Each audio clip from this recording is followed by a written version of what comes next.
Hello, everyone. My name is Tina Barton, and I'm a senior election expert with the Elections Group. Thank you all for joining our Communications Resource Desk webinar, Providing for Meaningful Observation.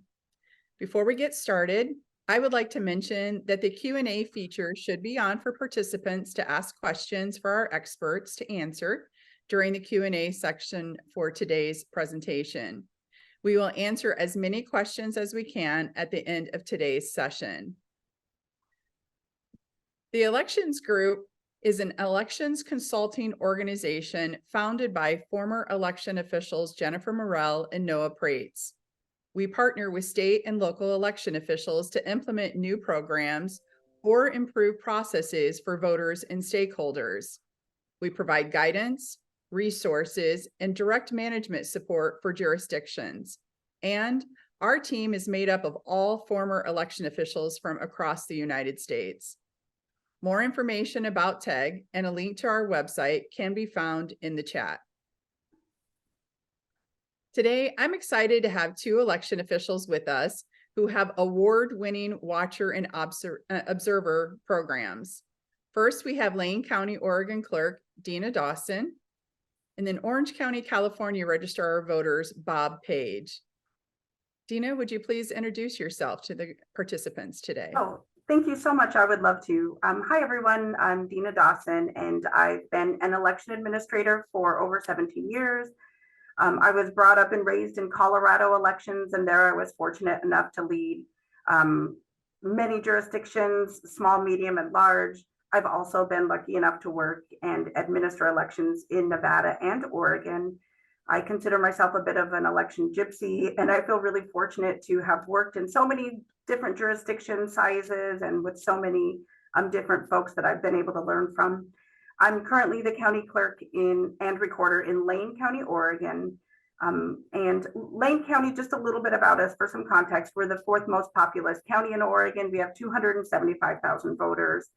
And since Oregon is a vote by mail state, the majority of our observation is in the ballot processing activities and more recently at our drop site. So thank you. Please introduce yourself. Thank you, Tina, and thank you, Dena. I'm Bob Page. I'm the Registrar of Voters for the County of Orange in California. We have more than 1.8 million voters, which we believe we're the fifth largest voting jurisdiction in the country. I have actually about 22 years experience in county government work. The last 5 has been in elections. I've worked in 2 different counties, primarily, most of that was in San Bernardino County, and I've been with Orange County now since March of 22. In addition to being a registrar of voters, I've also been a chief of staff to 2 different county supervisors. I've been a marketing director for the county hospital in San Bernardino County and legislative affairs officer. I've done a number of different things, worked in the CEO's office for a number of years before I became registrar of voters. Great. Well, thank you so much for joining us today, both of you. I really appreciate your time, and I know you're busy. And I think, Dena, you said you're actually in the middle of an election. So well, thank you. As true election officials, you're multitasking. So by fostering a spirit of cooperation and open communication, observers and election officials can work together to ensure that the electoral process is conducted with integrity, transparency, and fairness. Furthermore, collaborating effectively with observers is essential to help make their observations meaningful. Both of our panelists today have award-winning watcher and observer programs. Dena, I would start with you. In Lane County, congratulations, by the way, was recently recognized through the Election Center's 2023 Professional Practices Program for its new Meaningful Observation Initiative. Can you tell us a little bit more about the program and how you got it started? Sure. Thank you so much. I'm a bit of a radical transparency supporter and lover. When I started in this role just over a year ago, I inherited a program, an observer program that just wasn't necessarily very welcoming or informative for in-person observation, and there wasn't a true live stream option. And because I came directly from Denver, it was a true 9-day experience. So I immediately contacted our technology services department just to see what it would take to spin up a live stream option. And then I reached out to my friends at the elections group to help me create some materials that would help me kind of pull everything together. So basically, we quickly started up a program with a live stream. We put together an 8-step ballot processing guide that explained every step of the process. And we put together a tentative schedule of events so folks can see where things were happening. So we quickly pulled that together, reaching out to our resources. And then we've been continuing to expand upon it. Thanks. And I think you even mentioned that over your shoulder right there is actually a current live stream. Is that Yes. correct? Yes. It's kind of boring right now. We're doing a recall election for about 44,000 voters, and today isn't a very busy day. Okay. Thanks. So Bob, I'm going to turn to you now. Yes. Your office embarked on an expansion of your election observation program in 2022. Can you tell us about the program's beginning and why you chose to expand it? Okay, well, thank you for the opportunity. Obviously, we've been doing observation programs for a long time. And I think what was pivotal, and actually, I would say one of the positives that came out of the pandemic, was that we all had to kind of think about how we gave adequate, reasonable access to observers to watch what we do during an election, during the pandemic, while still maintaining social distance guidelines and keeping our staff and our visitors safe. So the county, prior to my coming here, really looked at that program and used technology to try to provide that access, and created use of cameras, use of 43-inch large screen, widescreen monitors, gave people an opportunity to stand at least 6 feet away, but actually see what people were doing. So as an example, in that 2020 election, we had about 12 signature verification stations, and each one of the workstations, what the work they were doing on their screen was being mirrored on that 43-inch widescreen behind them. And so, that was kind of the start, and it included some live streaming as well, and kind of some overhead shots to show that we were working on the election.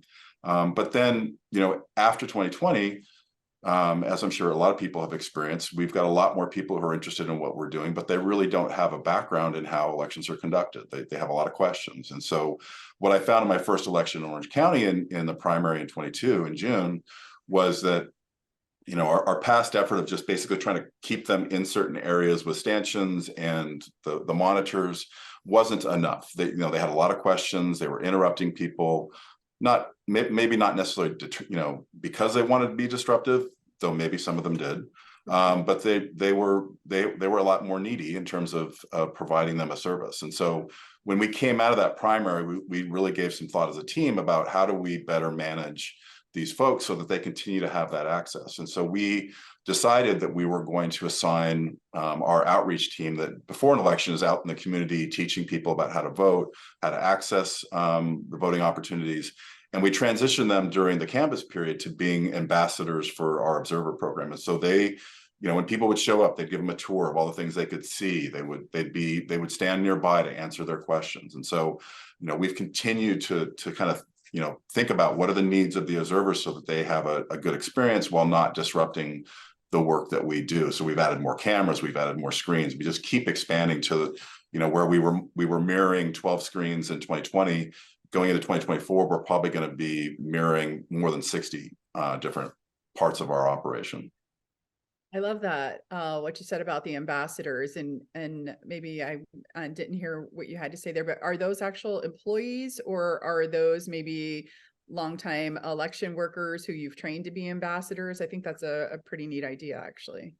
Yeah, we spinning up for an election to serve the number of voters we have in our county, we have to hire like 1,500 to 1,600 extra help employees to work in our voting locations and our vote centers, but also in our office, like 200 to 300 in our office. And so the people we hire to help us with outreach ahead of the election are extra help employees that we train. They go out they do presentations for several months. So they get a good feel for what we do, so that when we get to the canvas period, they've got a lot of experience interacting with voters and the public and about what we do. And it just seemed to be a natural fit for transition, keeping them on longer than we had prior so they could transition into that role of being there to answer questions, the basic questions that observers might have.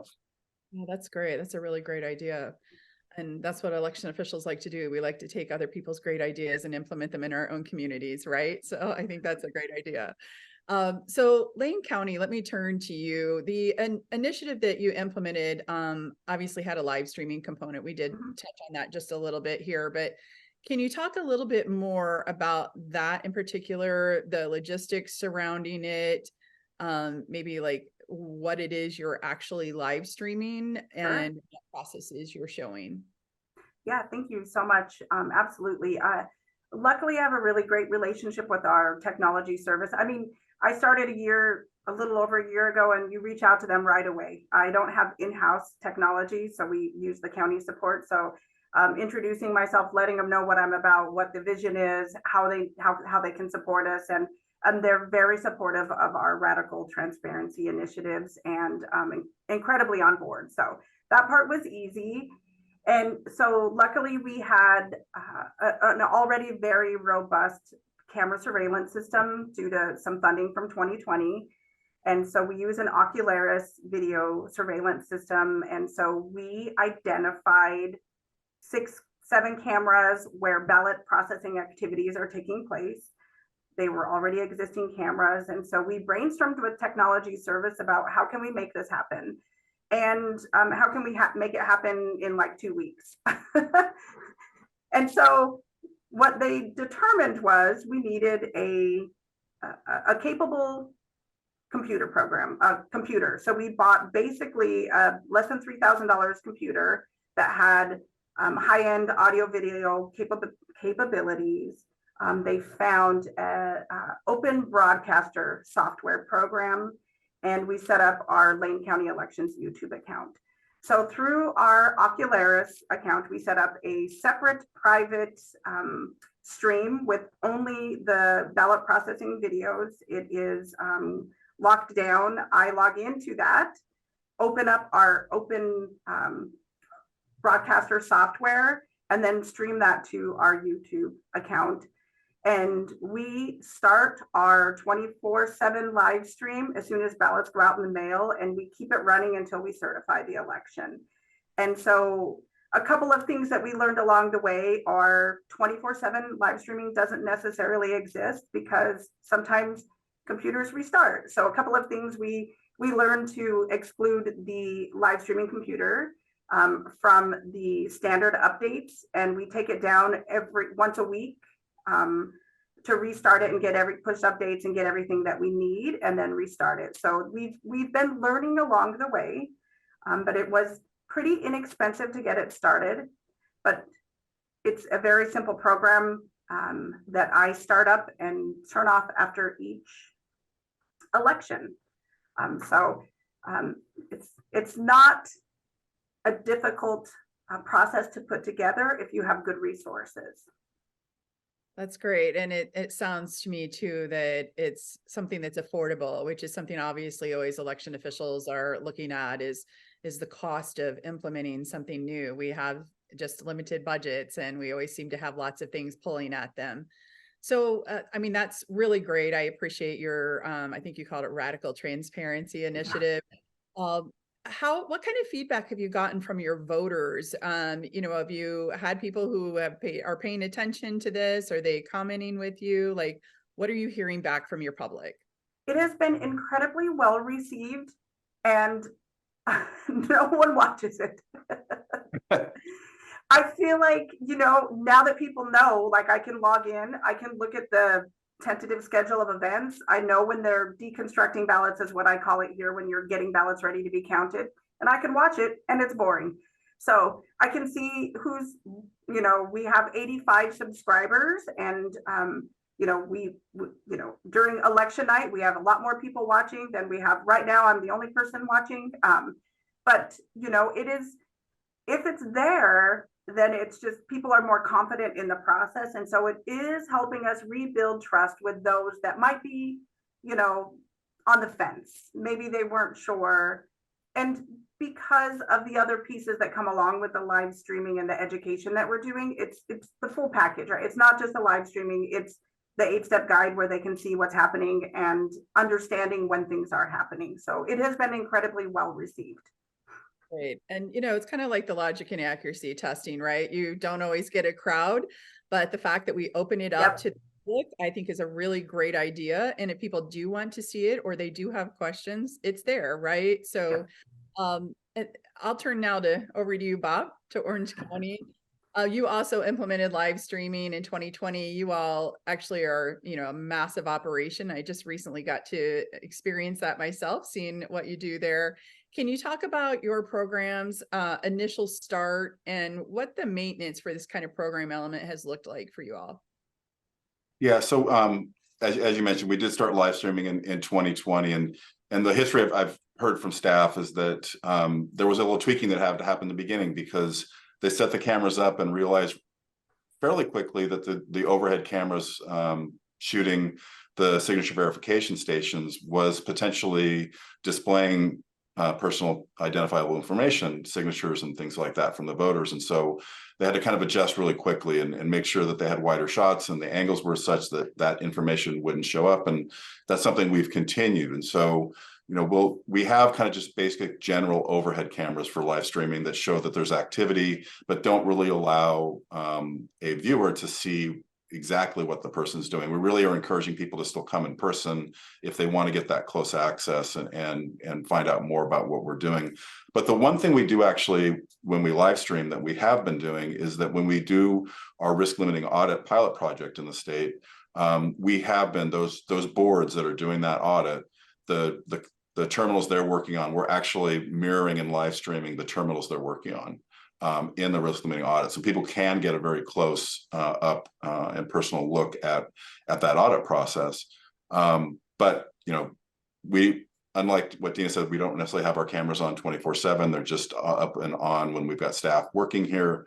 We're not recording, we're not storing, having to worry about storing that video image. So it's just more of a service to show people that, hey, we know we've got this calendar that says what we're doing each day, but you can actually see that we're working today. And I think I might have seen, Bob, maybe it was your website I was at, where you actually post a schedule of what's going to be live streamed or the times you're going to live stream.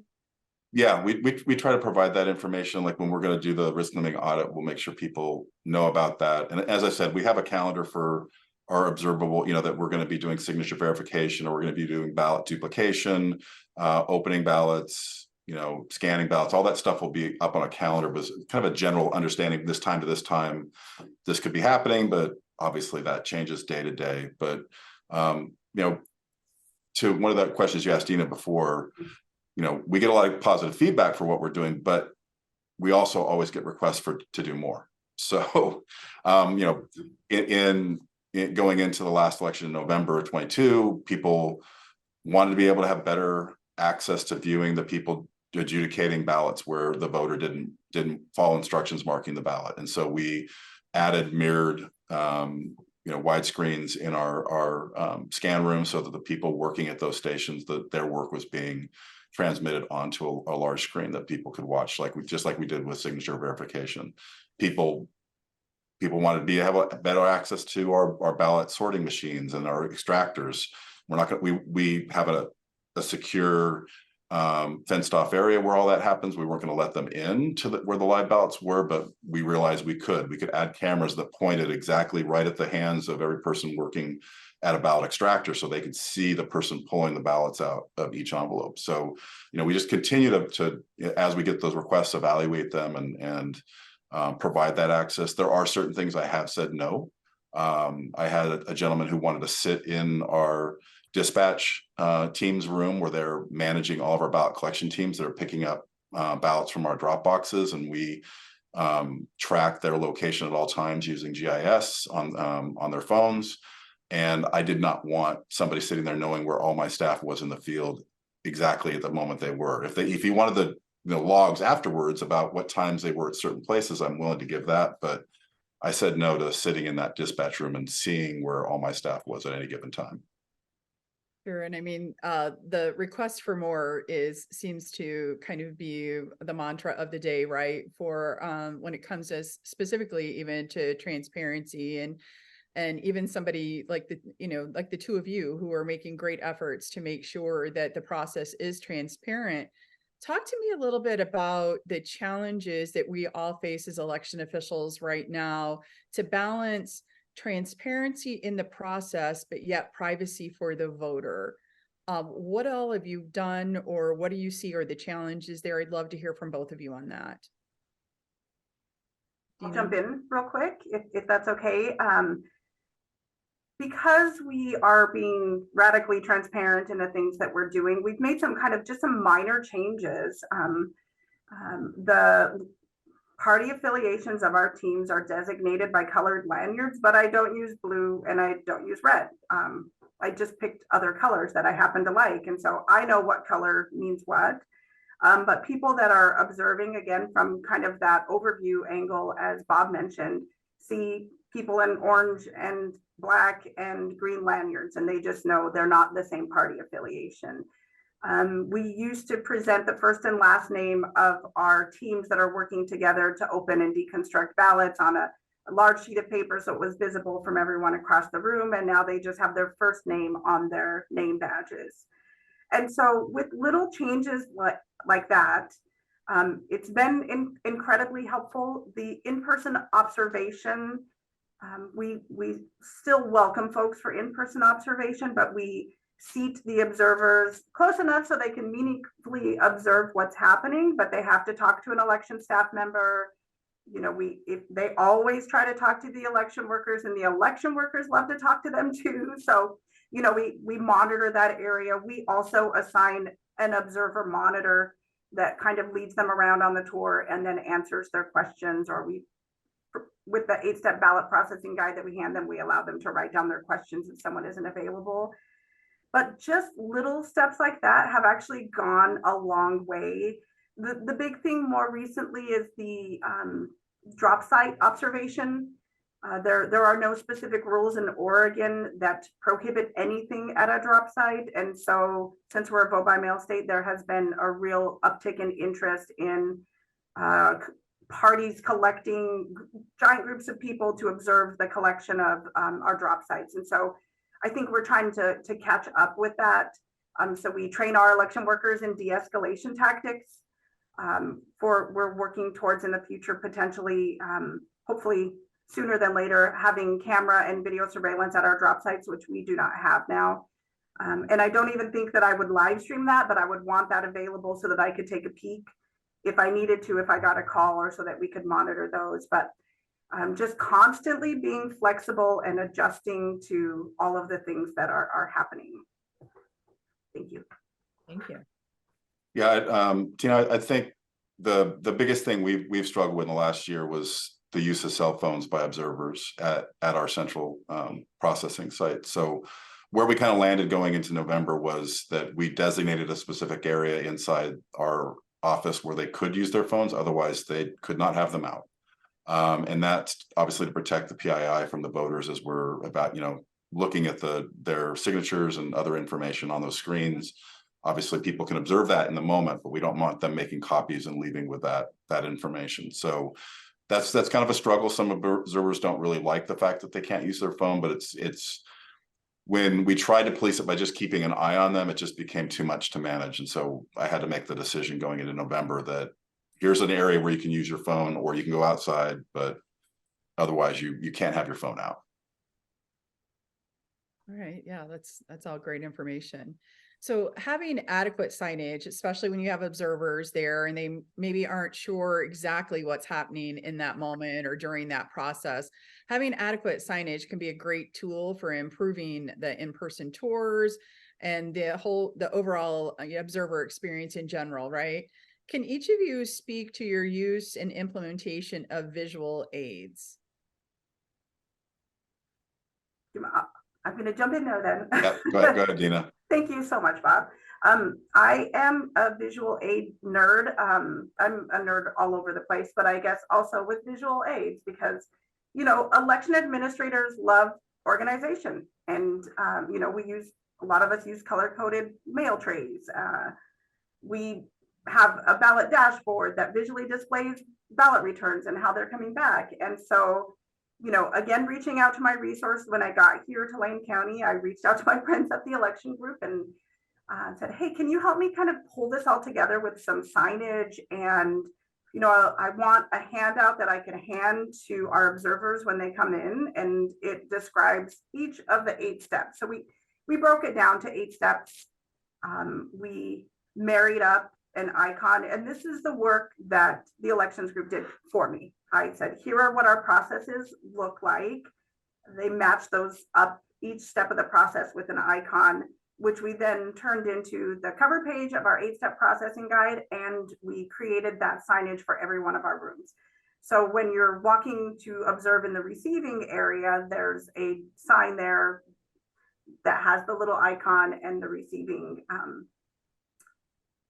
the name receiving. And then we also matched up our camera names on our live stream to that same name. So if you're watching the receiving monitor, you're going to look at your 8-step ballot processing guide, and you're going to go to the receiving step and marry up that icon, marry up that name, and then be able to review along. And it, again, we're kind of, we do not have a lot of money. And so we used what we had available. We printed them on 11 by 17 inch paper in color from our copier, and we laminated them. So I would love to have some more professional signage, but it works. And so we were able to, you know, print up copies of our 8-step guide and put them in the hallways. So when observers are walking, they might stop and take a look at it. So it really just helps us stay organized. And when people understand how organized your processes are, it helps them build trust in the integrity of your processes. So I'm really, really helpful for the help that we got from the elections group on that. Thank you. Yeah, and I would say regarding signage is something we implemented for November, which was the result of a decision that we made when we were looking at the observation program. One of the ideas that we came up with was having an open house for observers at the beginning of the voting period. So, you know, we have to mail all ballots out 29 days before election day and 27 days before we had an open house from 4 to 7 p.m. And so in thinking about how we were going to present the different steps in the process for processing mail ballots and what we do during an election, you know, just kind of naturally, we had a brochure with a map that showed the stations, and then at each station, we produced little sign, you know, some signs. And I do have the good fortune of, in addition to being in charge of the elections operation for the County of Orange, I also happen to have the printing and graphics department for the County of Orange under my leadership. We print our own ballots and we print our own signage, and everything for elections comes out of that shop. And so they were able to produce you know, regular signage that we put up that we had bullet points at each station, like 3 or 4 bullet points about what happens at that part of the process. And we asked staff to team up and 2 people each at each station to give a 5-minute presentation and then answer questions for 5 minutes, and then the people could go to the next station they wanted to go to find out about that. And so it's something we thought went well. We're going to continue to do that, but we've also, because we produced those signs, we just left the signs up during the entire process of the election in the canvas, so that's something that's become part of our everyday election operation, is to have those signs up. And as I said, we'll continue to do those workshops. I would say that for those observers who maybe are not on the fence, they seem to benefit from the discussion in the open house, but didn't stop them from going to the Board of Supervisors meeting the next Tuesday and still make the same false claims about what we're doing. Well, one thing I do love about what both of you said is that you both are coming from very different size communities, very different budgets and resource allotment, right? But you're both being creative with what you have and trying new things and seeing how they work. And so I think that that's really commendable for both of you. So as you look back over the time, and even Bob, what happened maybe even with your predecessor when things might have been set up, if either of you were setting up a new program today from scratch, what would your advice to yourself be? Because many election officials are finding themselves right now looking at 2024, wanting to implement, transparent programs, live streaming, what would you have to say to yourself if you were starting over? Bob, Go do ahead, you Dena. ever want to? Okay, sorry. Thank you so much. A couple of things that I would say. It's very important to have staff that hold your feet down if you are a visionary person that just wants to make stuff happen. So that's always really important. And so I try to surround myself with really incredible people that really buy into what the process is. And so a couple of things that we learned is really, there's really no such thing as 24/7 live streaming. We even put in for our, we put a new process in place and brainstorming with technology services that every Thursday between 8 and 9, we're going to restart our system and take it down for scheduled maintenance. Well, we did that last Thursday, and I came in on Sunday and the live stream was down because the computer still restarted for whatever reason. So those types of things, they tend to kind of break away at what it is that you're building. And so then of course I get calls like, hey, the live stream was down this weekend, what happened? So you need to make sure that you have redundancy in place, that you have some backup plans. So we retain our footage. So we have our video surveillance cameras going, and during the election cycle, we retain all of our elections footage. So we had to work with technology services to be able to buy a couple of terabytes to retain that data.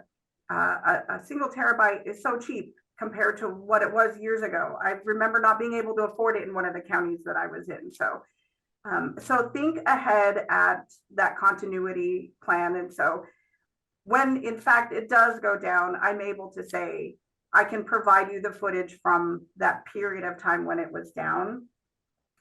And the other thing I would say is the redundancy is important. Right now, I just have the one computer behind me, but we are looking at purchasing another computer ahead of the presidential election cycle. In the event that this one was to crash for some reason, I'd have another one already spun up and ready to go live. So we think of everything as election administrators, or we try to, but working with our partners and our resources again to see what are we not thinking of.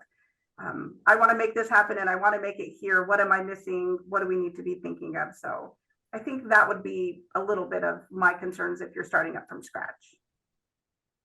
And Tina, the point I think I would stress is if I was designing an observation and just generally, I guess what I would say is in designing our operations and how we manage different parts of the process is that it's going to be really key to include some things from the get-go in terms of physical design space and in counting for, okay, if I'm going to set up my signature verification workstations here, making sure you build in space for observation, that you're not having as an afterthought trying to add observation. The other thing that I would say is that including the leads in those different areas to have a discussion about what their concerns are, because we're not just trying to balance the needs of the observers, but I also need to make sure that my staff, both permanent and extra help, feel safe and feel protected and supported while they're doing their work.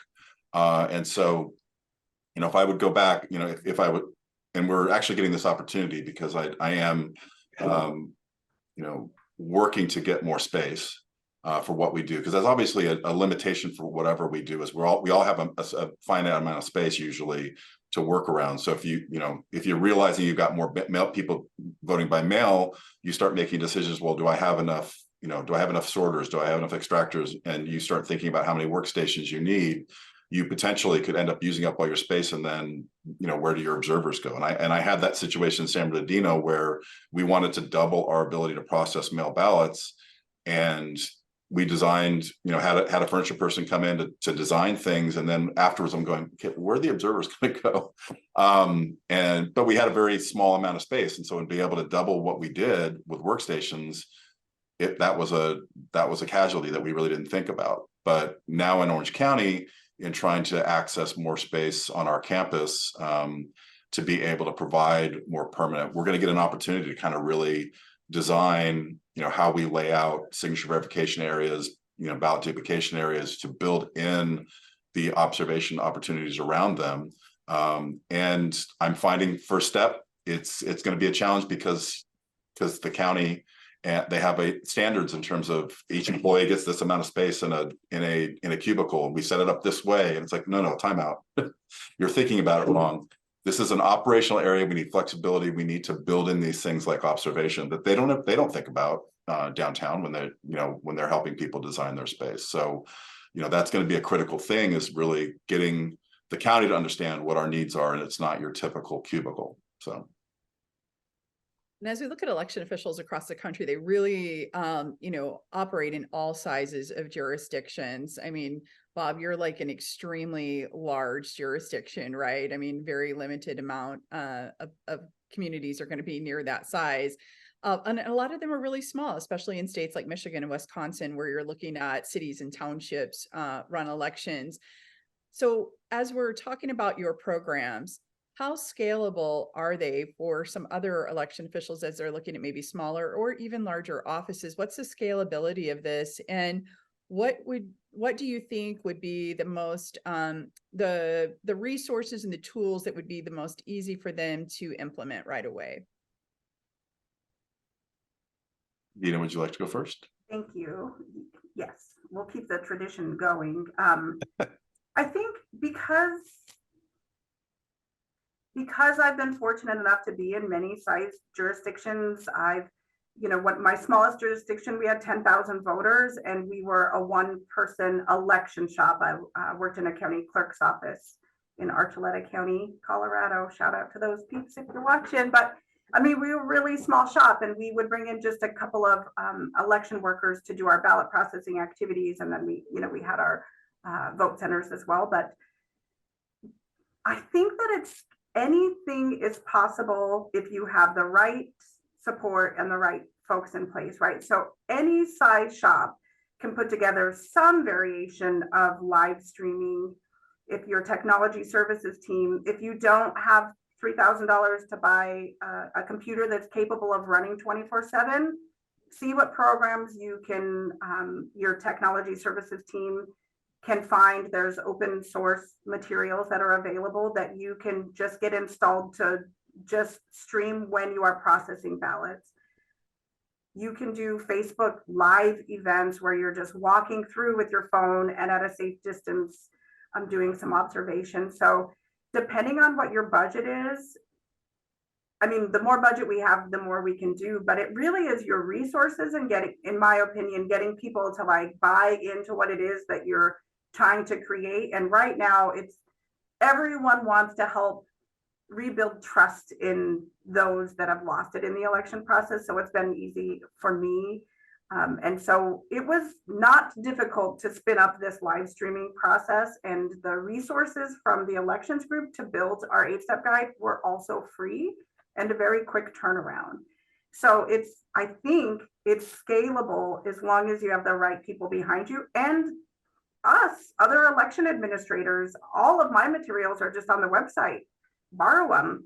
I mean, I came from Denver recently, so you'll see a lot of my materials look a lot like Denver's materials. And so, you just borrow from those around you. But I don't think that there's anything that would be prohibitive to expanding your observation process.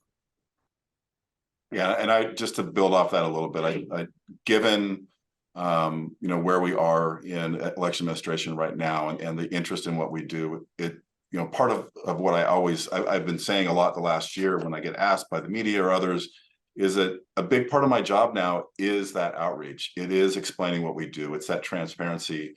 And similar to Dena, where she talked about her commitment, I've had that as well.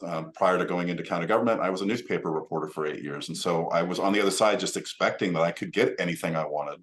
And so that's part of the way I look at things is, okay, what we do is public. It's we have to figure out a way to make this available. So it's I think because of where we are culturally, and I think the political leaders understand that it gives us an opportunity to say, hey, to run an election now needs to include a dedicated effort to communicate. And so I need I need a PIO. I need somebody to oversee my observation program. Something, whether it's full-time or whether it's extra help, that you're hiring just for the election or volunteers, it's something you need to plan for, that's an important part of the program, that, conducting elections. And so I've been able to translate that and continue to get support from my board of supervisors. They started asking questions in November. How come it's taking so long to post results? Why is it taking so long to process the ballots? And I said, okay, if you want me to increase my ability to process ballots, then I needed an investment in additional equipment and additional people, and additional space. And those are all things that I'm attacking now and seeing, for now, have that support. So, obviously we're going to have to show success as we start implementing that additional equipment and those additional people, so that they see the benefit of making that investment. But I really feel like, this negativity around elections is an opportunity for us to be able to do a better job and to think about, how we do things and how we communicate about what we do. Awesome. Great. Thank you so much. Well, obviously you're both already award winners, right? We already said that right at the top of the program. So you're pretty cool people with lots of big ideas. Do you have any upcoming plans or projects that you would like to share with us, or share with others that they might duplicate? I guess I'll go first this time. I haven't convinced my staff of this yet, but I told them the next time we do the open house, we're going to be videotaping their presentations so that we can save those on our website, so that people who aren't able to attend can watch those. I've hired a public relations firm that's helping me develop different videos, and messaging and communications around the different parts of the election, from security to just, how we do it. We got questions last election about, I want to see a flow chart of what happens with a ballot. So that seemed reasonable. So we created one, and it'll be something that we have available on our website and available to observers when they come. So they know the steps, from when a ballot gets collected to how, all the steps involved in processing that before it actually ends up in the count. So, we'll continue to look at those things and continue to identify ways. The first time we did the open house, we did not publicize it wide. We really focused on the political parties, the candidates, the grand jury, those regular observation groups like Election Integrity Project, and people that we regularly would see at our elections, to invite them. We had, more than 50 people show up for those three hours, which we thought was good. But now that we've got one under our belt and know we can manage it, I feel more comfortable, putting out more of a press release to let anybody know they can come to that open house, and we'll continue to tweak that and see how that goes. Great. Awesome. And similar to something you mentioned about, we're asking for more also now.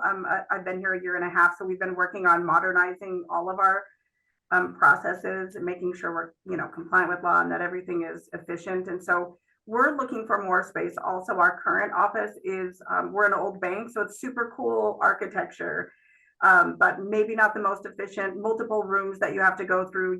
We're making rooms work for what they are, which does limit some of our observation. You can't get in the rooms with our sorters to observe. So we have that displaying on monitors in other rooms and things of that nature. But so we're looking at getting some additional space. And so that will allow us the opportunity to kind of rethink our entire process. And I'm a former roller derby player. And so I'm imagining an oval rink, but almost hockey style. So there's like some glass around it and observers can just walk around and see the entire process. So check back with me in a couple of years and see if we're able to make that happen. But if we're not able to make that piece happen, which I'm going to keep pushing, but we're looking at kind of modernizing our drop sites. There was a bill that passed here in Oregon where the Secretary of State's office would ask for grant funds to provide to counties to improve their transparency initiatives. So I'm hoping that we're going to be able to maybe get some of those funds again, where we have limited resources here in my county. So we'd like to kind of piggyback on existing infrastructure that already exists with camera systems. And so that's a big project to take on for a smaller jurisdiction with smaller staff like us. But we're concerned about the monitoring of the observation at drop sites, and we want to make sure that our ballot collectors are safe, and we want to make sure that the public can observe. So that's one big project that is coming down the pipe sooner than later for us. Great. Well, we do have some questions out there that have come in through the Q&A. So a reminder to all of our watchers out there that we do have a Q&A section. So, but I would turn to the two of you, Dena and Bob, and just say, is there anything more that you would like to add at this point, or anything maybe I didn't touch on that you would like to share out before we go to the Q&A? I think I do have one thing really quickly, because we didn't touch on it too much, but I just want to mention that something that Bob and I both do, and he mentioned you have a schedule of when you're going to be processing ballots, and it's that tentative schedule. Part of our meaningful observation or our radical transparency initiative is this tentative schedule of ballot processing events. I think of it as the jewel of our program, because as election administrators, you know when you need to bring on staff to do the things. And before we had this tentative schedule of ballot processing activities available on our website, the parties would be calling all the time. Different candidates would be calling to see when they could schedule observers. When can we observe? And so really, it's important that to tie your entire program together, that you're somehow sharing that information, but also considering, you know, we don't say exactly when we're going to drop sites. Again, I heard Bob mention that piece as well. But we say that we usually begin ballot collection at 9 a.m. We don't say exactly where the routes are, who's going where, but that lets folks know that, you know, maybe start watching the reception process around 10 or 11 to see what's coming back. But that having all of the pieces and providing all of the information has really been key for us in making this observation kind of program successful. So I just wanted to touch on that piece, because that's part of, you know, I think it's like the jewel of our program, and it's something that we're already doing. That's fantastic. No, thank you. I appreciate that. Anything else, Bob, before I go to the Q&A? No, I think we should go to Q&A. Okay. All right, let's do it. So we have several out there, so I'm going to do my best to get to them, because I see that the number keeps growing. So lots of people have questions for you. The first question I see is there audio on the live stream? And I know for us, we don't have audio on our live stream. We do not either. Okay. No. And then there is a question about, can you talk about your experience in managing observation and poll watchers at polling places or at the voting locations? We did talk a lot more about, you know, our central operations. So I don't know if you wanted to talk a little bit about how you manage observers at your voting locations. I'm happy to refer back to my experience in Colorado and Nevada. In Oregon, it's all vote by mail, and so there's limited in-person voting opportunities, but definitely I can speak to, it's difficult, right? And as an election administrator, you're usually getting a lot of calls from people that have concerns about the observation process. In Nevada, we had what we call the observer corrals, and so we would have that area that was stanchioned off where the observers were invited to come, and we could only host as many as there was space for. And similar to here in the ballot processing rooms, folks were only able to talk to the election supervising worker. I think it would be incredibly helpful if you were able to present to them an explanation or a guide similar to our 8-step ballot processing guide that described what was happening. But similar to the ballot processing activities, I think a lot of the same tactics that we use. Observers have to assign an agreement when they come in to observe. They need their accreditation paperwork or whatever paperwork that you know, gives them access to be able to observe. But I think that one of the really valuable tools in the ballot processing step that translate is that handout of exactly what's happening, so they could understand each step. Oh, and here they're waiting in line. Okay, here they're checking in. They're using a, you know, here they're checking them in and either issuing a ballot or, you know, it's, why are they going over to that table? Oh, that table is for additional support because they couldn't find them in the registration system. But I think that that would be, if I was still doing polling place elections, I would mimic what we're doing here for our ballot processing for those same activities. Yeah, and I would add, in terms, because we do have vote centers. We mail a ballot to all registered voters in our county, but we have vote centers where, and you can go to anyone in the county. In the last election, we had 181 vote centers to serve our 1.8 million voters. One of the things we do in identifying sites and assessing them for not just ADA requirements, but we also, measure each site, and we use architectural software to actually design the layout of the equipment and the stations in every single one of the vote centers that we have, so that when our poll workers and the leads go out to set things up, they have a diagram of exactly what we envision, which would include an area for observation. And so we really think about it that way. Another thing you mentioned, Dena, that we also do when we train our poll workers is we do train them on de-escalation techniques. We make sure that our observers have badges so that we know who the observers are. We don't require them to qualify or do those kind of things. We actually got pushback last year from the Election Integrity Project about not wanting to sign a statement verifying that they had received our observer guidelines. And so our county council read the state law and said, yeah, all you can do is require them to sign in. You can't require them to acknowledge that they received this. So, we can't kind of go that level, but we do, make sure that our staff in the field are trained to manage observers, as well as the media potentially showing up. That's another big one that kind of can freak people out when they're a volunteer working or an extra help working out in a vote center. But we do make sure we train them on those things and help design each location so that there is a place for observation to take place. Great, thank you both. So one of the questions out there is that it says one question that we get regarding our video feeds is, but what is happening just outside the frame? So do you get requests to expand your camera access views? And if so, how do you handle those requests? I laugh because it's funny, right? We had one person call that was incredibly upset that he could not understand how folks were just appearing in the room. Where are they coming from? And they just show up in the room, and it was just something I hadn't thought of, right? Like we only live stream our ballot processing activities, and so we stream the same activities that would be observable for in-person observation. And so when there are those kind of questions or concerns, I just talk people through the process and explain that same exact thing. This is what's observable in Oregon election law, and this is what we're live streaming.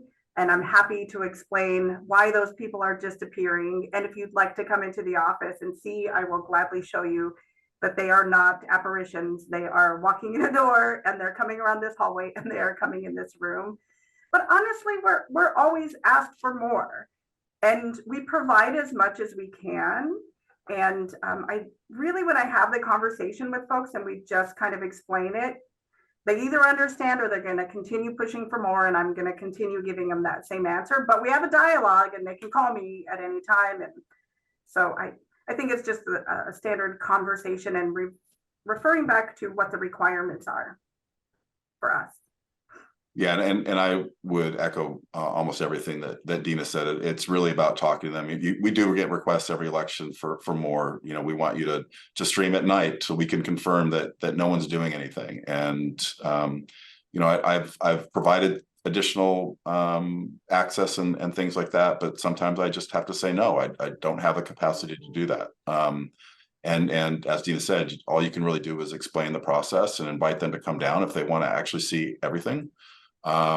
Because we don't show everything on the live stream, and we can't, to protect the privacy of the voter. So it's just something you have to try to explain, and hopefully they'll come down and see it in person if they want. So one of the questions that we get is, are employees comfortable being watched online? Obviously, the cameras are there live streaming, they're picking up processes, all of that. But it also means that employees are on camera too. Do you have any concerns? Have your employees expressed any concerns?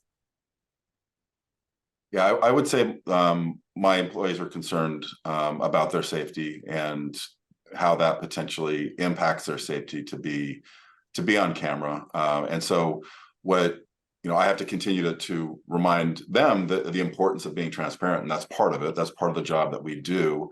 And then it's incumbent upon me as their leader to kind of figure out whether are there other things that I can do to improve the safety of the workplace. So, you know, we're having discussions with sheriff and going into the next elections in March about what additional things we can do to better screen people when they come in. You know, should we have a metal detector?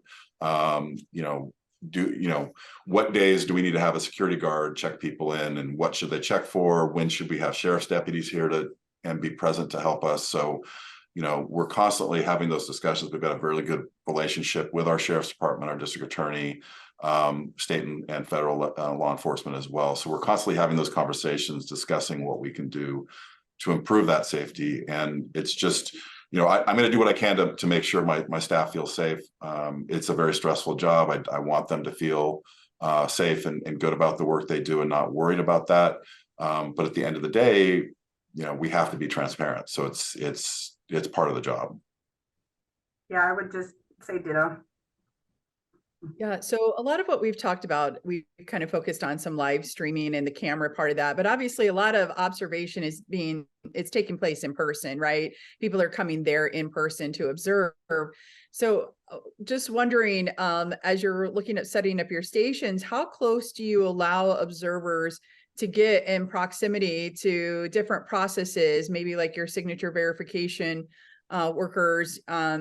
The question specifically says that 90% of their board workers are retired and have their own health concerns. Obviously, COVID was a big issue for all of us. And as we're going into this next cycle, how close are you going to allow them to be, keeping in mind not only health concerns, but even safety concerns, if you will, because we've just brought that up too.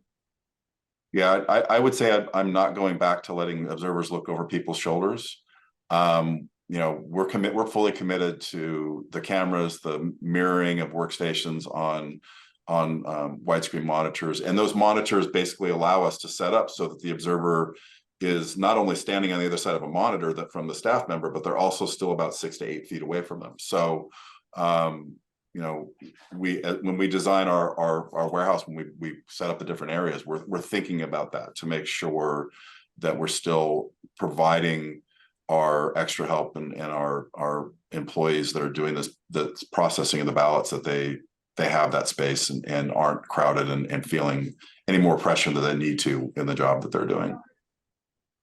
And just to add, we are looking at the mirroring screens as well as something if we're able to afford that. But since we currently do not have that in our in-person observation, we keep folks at least 6 feet away, and we just follow social distancing guidelines.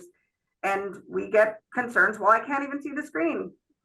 Sorry, you know, what questions can I answer for you? We assign an observer monitor that walks them around, gives them the tour, answers the questions. They have the 8-step guide to be able to, you know, read along. And if they have questions that the observer monitor doesn't have, then I come and answer those questions. So we try to fill in the gap for the over the shoulder with just providing information, and it's worked for us so far, but we're definitely looking to make some additional improvements there so that we can, what they really want to see is the signature comparison. What they really want to see is the adjudication. And so we're looking at taking those steps as well.